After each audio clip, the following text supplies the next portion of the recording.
E aí, gente, tudo bem com vocês? Galera, vamos falar aqui hoje de um tema que ele cai sim no Enem e vocês têm a oportunidade de introduzir agora esse tema assim, de uma forma bem tranquila e que a gente possa ir desenrolando com o tempo, não é? Vocês estão no primeiro ano, então vocês vão ver aí a introdução desse conteúdo, que é o conteúdo, aí o nosso capítulo 3, né, do nosso livro, o conteúdo Natureza e Cultura, ok? Sim, cultura é um tema muito valioso para o Enem, então é importante que vocês do primeiro ano comecem aí a analisar agora de uma forma bem carinhosa, guardando no coração, entendeu? Aí essas informações para a gente poder desenvolver de uma forma bem sadia, bem legal, esse conteúdo tão importante para o Enem, ok? E para a sua vida também, para você começar aí a nutrir essa questão aí da identidade, da memória, das raízes culturais, entendeu? Então, o objetivo aqui dessas aulas é fazer com que você adentre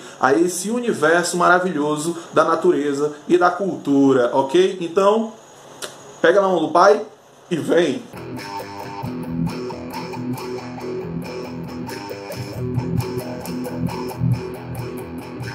Gente, nós vamos trabalhar aqui agora a cultura, a natureza, né? E o que vai fazer com que o homem, né, seja diferenciado em relação aos outros animais, certo? Já estou até respondendo aí uma perguntinha que eu coloquei aqui na nossa pequena, grande lousa, não é? Para a gente poder aí desenrolar esse conteúdo, essa introdução desse conteúdo, ok? Então assim, gente, antes de mais nada, tá aqui o nosso conteúdo, natureza e cultura, ser humano diferente de animal. Aí você me pergunta, mas peraí, o homem não é um animal? Sim, nós somos animais, mas nós temos algumas coisinhas que vão fazer com que a gente se diferencie dos animais, ok? Alguns pontos que vão fazer toda a diferença, certo? Temos muitas semelhanças com os animais, não é? Como o instinto, como a agressividade, como uma coisa que os filósofos contratualistas vão falar, que se chama estado de natureza, né? Nós vamos ter muito esse espírito da natureza dentro de nós, não é? E pode ser manifestado também mesmo depois dessa racionalidade, desse desenvolvimento racional. Nós podemos encontrar aí casos, por exemplo, de pessoas que conseguem regredir, né, da questão racional para a questão animal. Nós vamos ver isso mais na frente, mas que eu posso te adiantar aqui sobre Amala e Kamala, não é? Aquela historinha parecida ali com o Tarzan, com a questão do Mowgli, né? Ou seja, do indivíduo que volta às raízes naturais, animais, não é? Mas enfim. Então voltando aqui, ó, nós temos natureza, cultura. Gente, natureza, para nós seres humanos, é tudo aquilo que é biológico, é tudo aquilo que é de fato proveniente naturalmente, né, das coisas, né? Ou seja, enraizado, aquilo que era tudo aquilo que nos cercava e nos trazia sobrevivência, materiais para a gente sobreviver, não é? Tanto é que nós, quando somos nômades, nós andamos pelo mundo ali, coletando, não é? Tentando sobreviver nas cavernas, usando a natureza para a gente poder sobreviver e usando aquilo que é natural em nós para sobreviver, os nossos instintos, não é? Então, nós temos isso daqui demais na nossa natureza, nós temos muito, né, ainda, mas temos uma coisinha que vai fazer com que a gente se diferencie desse animal, vamos dizer assim, que não sofreu alterações na natureza, não é?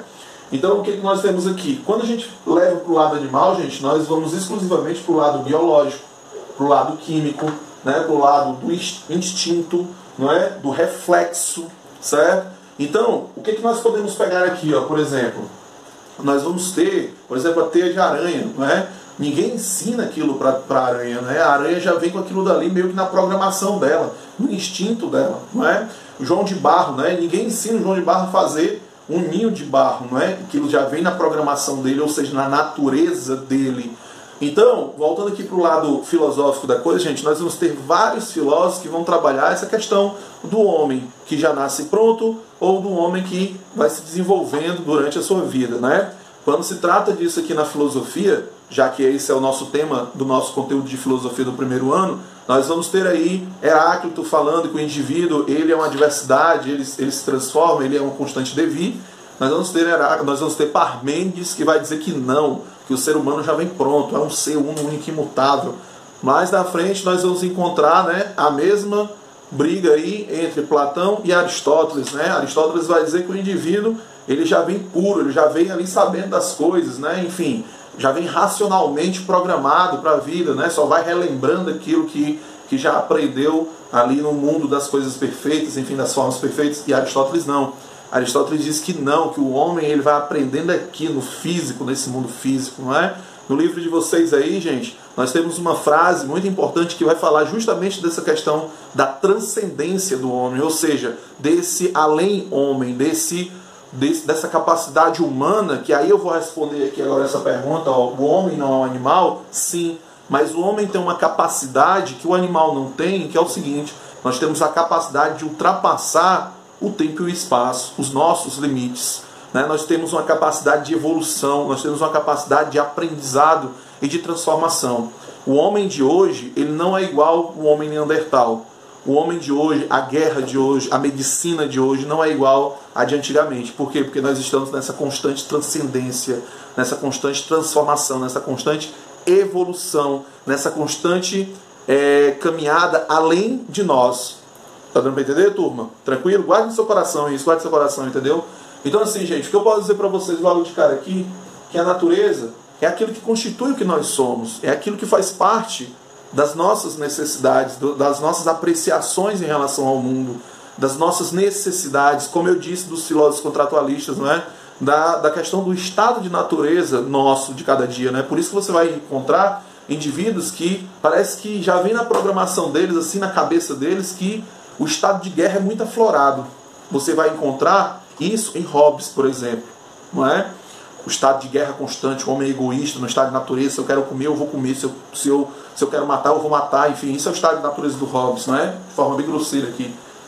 Mas nós também vamos encontrar aí a questão de um homem que ele é uma folha de papel em branco, cara. Você já deve ter escutado isso demais, né? E o cara que desenvolve essa frase, né, como um homem é uma tábula rasa, né? Enfim, é o John Locke, certo? John Locke ele vai dizer que o homem não nasce nem bom nem mal, ele nasce puro. E ele vai se transformando aí com as experiências dele no mundo, ok? E aí, olha que louco, cara, você encontra aí um homem que ele vai desenvolvendo a mentalidade dele no mundo. E aí nós vamos ter um outro cara chamado Rousseau também, que ele vai dizer que o homem nasce bom, que o meio corrompe esse homem. Olha que louco, cara. Então perceba que nós temos muitos filósofos, muitos pensadores que vão trabalhar essa questão, que vão trabalhar essa situação de que o homem nasce pronto, não nasce pronto, o homem é um produto do meio, o homem não é um produto do meio. Simone de Beauvoir que vai falar aí, né, a questão que ninguém nasce mulher, né, torna-se mulher, né, enfim. Então, por que ela fala isso? Como uma mulher torna-se mulher, né, pelo meio, pelo padrão social, pelas coisas que existem, que determinam a vida daquela mulher. Então, gente, o que eu posso dizer para vocês é que tudo isso influencia no desenvolvimento do homem, né?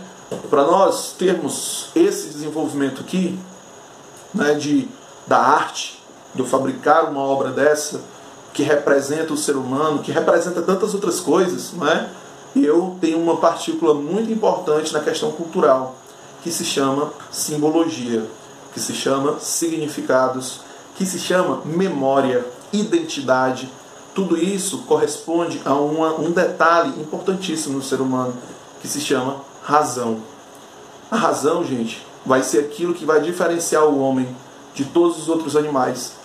Por mais que nós tenhamos guerras absurdas, campos de concentração, destruição, mas também nós temos muitas coisas evolutivas, muitas coisas positivas para o homem, né? Como a solidariedade, como a humildade, como a coletividade, não é? Então perceba que nós temos muito derivado da razão, derivado daquilo que direciona os indivíduos à verdade das coisas. Ok? Então assim, o que eu quero dizer para você é: o homem ele não é o homem de hoje não é aquele mesmo homem de antigamente. Mas o leão continua sendo o mesmo leão. O lobo continua sendo o mesmo lobo, não é? Aí você que é aquele viciado no YouTube que diz assim: ei, cara, mas peraí, os lobos aí, ó, estão se adaptando, né? Os coiotes, as raposas, enfim, os pumas, né, conseguem entrar nas casas das pessoas, matam os cães das pessoas, aí estão se adaptando. Beleza, mas continuam usando o instinto como o meio fundamental da sobrevivência deles.